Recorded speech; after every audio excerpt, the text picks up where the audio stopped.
Bharatiya Janata party Goshamahal MLA Shri Raja Singh గారు June 30వ తారీఖు నాడు భారతీయ జనతా పార్టీ సభ్యత్వానికి రాజీనామా చేసినటువంటి విషయం మీ అందరికీ కూడా తెలిసిందే.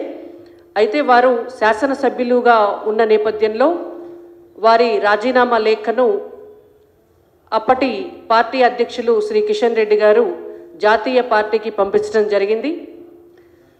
జాతీయ పార్టీ గత అనేక సార్లు కూడా రాజా సింగ్ గారు వారే పార్టీకి సస్పెండ్ చేసినా కూడా అనేక సార్లు వారిని మళ్ళీ పార్టీలోకి తీసుకోవడం జరిగింది.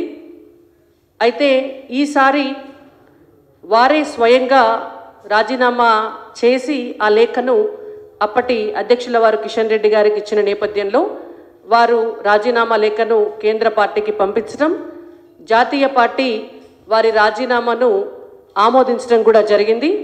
ఇది గోషామహల్ ఎమ్మెల్యే శ్రీ రాజా సింగ్ గారి రాజీనామాను ఆమోదిస్తూ భారతీయ జనతా పార్టీ జాతీయ నాయకత్వం వారికి పంపించినటువంటి లేఖ.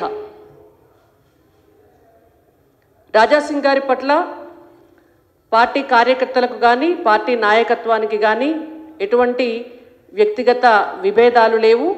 కేవలం క్రమశిక్షణ రాహిత్యం అనేటువంటి అంశం నేపథ్యంలోనే వారే రాజీనామా చేసిన నేపథ్యంలోనే ఈ రాజీనామాను ఆమోదించడం జరిగింది.